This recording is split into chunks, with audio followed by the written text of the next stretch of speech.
Prinsipnya begini, Allah itu kalau maksa kita pada sesuatu, Allah itu kan maha sayang. Karena itu kita sebut sifat sayangnya dalam semua kegiatan kita. Bismillahirrahmanirrahim. Ya Allah, aku kerjakan perbuatan ini karenamu yang dengan sifat kasihmu begitu dalam. Kalau aku salah, sayangnya aku luruskan perbuatan aku ini. Kalau ini nggak halal ya Allah, dengan sayangmu arahkan aku pada yang halal. Kalau ini nggak baik ya Allah, dengan sayangmu jauhkan aku dari perbuatan yang tidak baik ini. Di dunia rahmannya, di akhirat lindungi aku dengan sayangmu, rahimmu itu, sehingga dengan rahmatmu aku masuk surga. Itu bukti sayangnya Allah kita sebutkan dalam semua kegiatan kita. Disebutkan 114 kali dalam Al-Quran di mushaf. Bismillahirrahmanirrahim. Yang menyedihkan adalah bahkan gue udah gak bisa ngejelasin apa yang sebenarnya gue rasain.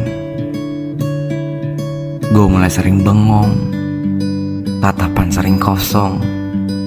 Yang gue rasain tuh cuma hati yang semakin terasa berat tiap detiknya. Dan waktuku tak lama. Wahai Tuhan, jauh sudah lelah kaki melangkah.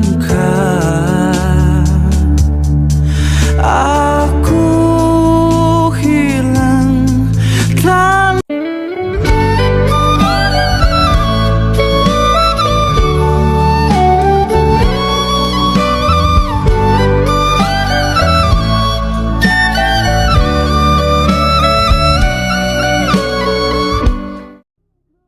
Dunia itu longgar ya, longgar itu tidak mendesak. Jadi karena kata isu abadan artinya itu kalau urusan duniawi kalau nggak berhasil sekarang ya bisa berhasil besok. Jadi itu justru menunjukkan urusan dunia itu kalau nggak bisa besok ya besoknya besok, kalau nggak bisa ya besoknya besok, karena masih ada apa? Hidup. Tapi kalau urusan akhirat, bayangkan kalau kamu itu besok mati. Gak mungkin ada manusia itu sempurna, gak pernah salah, mustahil. Fala tuzakku anfusakum. Jangan mengklaim diri sebagai orang suci, kata Allah, karena pasti salah. Tapi berbahagianya kita, Allah menurunkan kemuliaan dengan hadirnya taubat yang menutup salah itu. Jadi ternyata salah itu diizinkan terjadi supaya belajar dari situ menjadi lebih baik.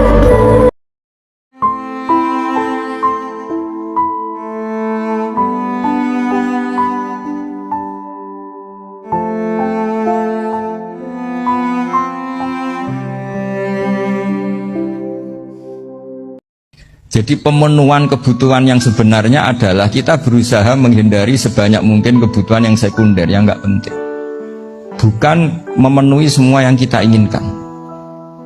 Jadi misalnya begini ya, kalau kita lapar, itu keinginan kita itu makan enak apa asal makan? Tentu jawabannya asal makan yang sehat. Tapi kalau nuruti nafsu kita, makannya yang enak, teman makan ya enak, terus di warung yang favorit. Ini kan satu kebodohan. Kenapa untuk makan saja butuh definisi sekian banyak? Yang kita harus kecewa, warung favoritnya bisa sudah tutup, atau kita ke sana harus macet, ribet. Yang benar-benar arif dan bijaksana itu adalah al-istighna anisya. Sesuatu yang tidak mendesak itu jangan jadikan kebutuhan. Sehingga kalau kita puasa misalnya, semua makanan itu enak karena kita sangat lapar. Sehingga Abul Qasim Al-Junaidi ketika ditanya ma'idamu to'am, lauk makanan itu apa? Jawabannya lucu, alju, lapar. Kalau kamu lapar ya semuanya enak.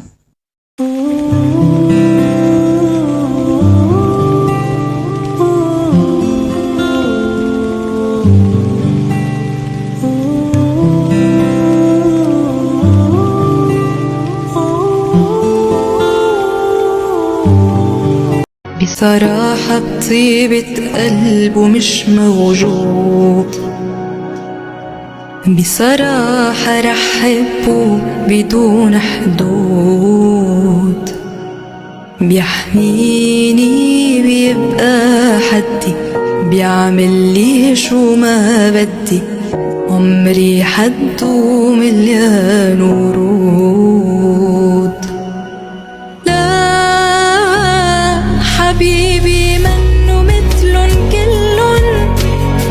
Cobalah untuk menghargai hal-hal kecil dengan cara bersyukur, tetap hidup, dan jangan menyerah. Karena kedepannya kita tidak mengetahui seberapa indahnya kehidupan kita nanti. Ternyata makan itu yang menjaga nyawa. Ternyata makan itu yang menjadikan syukur. Kalau kamu nggak percaya, puasa. Sama nak poso, gedang goreng itu mewah. Gedang goreng itu mewah. Air satu teguk itu mewah. Makanya kalau lama dulu ada santri kepengen mangan enak. Ya saya ingin mangan enak gini-gini, caranya gimana? Itu rumusnya ada sate, ada mie ayam. Idamuhu alju. Kalau kamu ingin enak, lauknya itu lapar.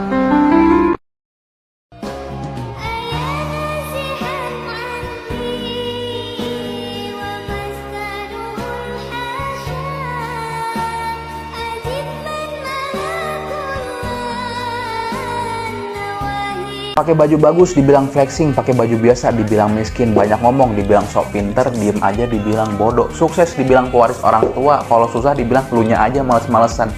Mau apapun yang kita lakuin pasti ada yang ngomentarin. Jadi kita harus apa? Harus tetap fokus kepada diri sendiri dan tujuan kita aja gitu ya. Abaikan orang-orang seperti itu dan opininya.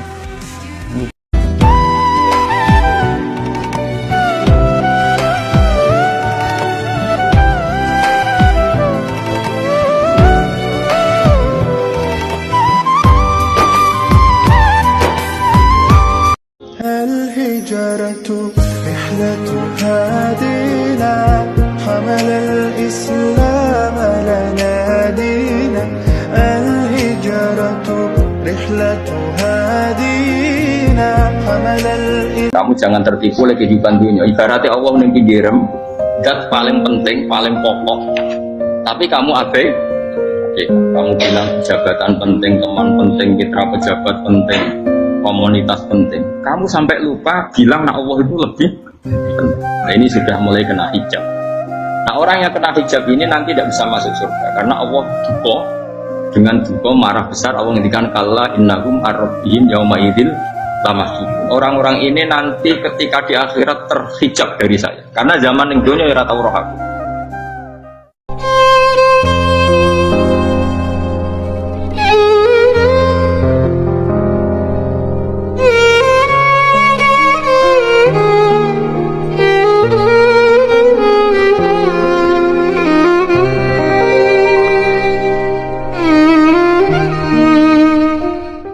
Kamu bilang mencintai istri, sama ibu ya bilang mencintai, sama temen yang kamu cocok ya mencintai. Lalu makna mencintai itu gimana coba? Mencintai ibu ada maknanya sendiri, mencintai istri ada maknanya sendiri, terus mencintai simpanan ini yang repot. Itu maknanya juga sendiri lagi. Mencintai teman sendiri lagi, mencintai uang maknanya ya semuanya dengan kata mencintai. Misalnya orang mukmin disebut walladzina amanu asyaddu hubbalillah. Orang mukmin itu sangat mencintai Allah. Kalau mencintai Allah itu dengan mencintai manusia itu beda. Aturannya juga beda. Kata para ulama kalau Allah itu suka kalau dimintai. Tapi kalau kamu mencintai seseorang kamu sering minta, wah itu istaqballahu minna. Jadi Allah itu suka. Allahu yaghdabu in tarakta su'alahu wa banu adama yaghdab. Allahu yaghdob intarok tasu'alahu. Allah justru tersinggung kalau orang yang mencintai dia kemudian tidak sering-sering minta. Untuk syukur saja nunggu punya istri riman, rumah baik, tetangga baik, komunitas baik, semuanya baik baru syukur. Lama-lama nanti ada di surga, syukurnya nunggu surga paling kelas A. Itu sudah ada yang menghuni Rasulullah. Kamu nggak boleh di situ. Masa untuk syukur saja repotnya, masya Allah. Semoga dirimu, semoga langkah.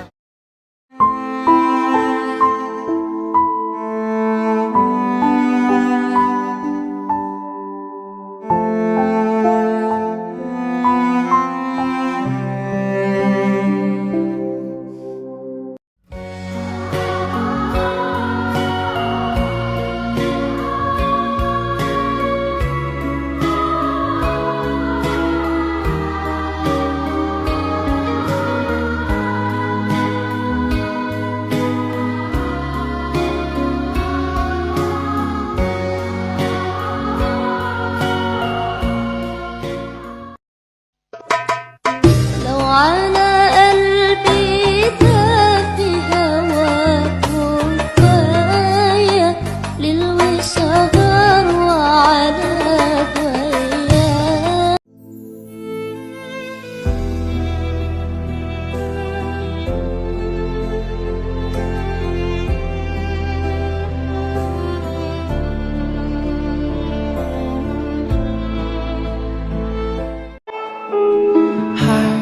Akan ada masanya orang-orang yang berbuat buruk kepada kita, lalu kita nggak mampu membalasnya. Allah sendiri yang akan membalas keburukan yang telah pernah mereka lakukan kepada kita.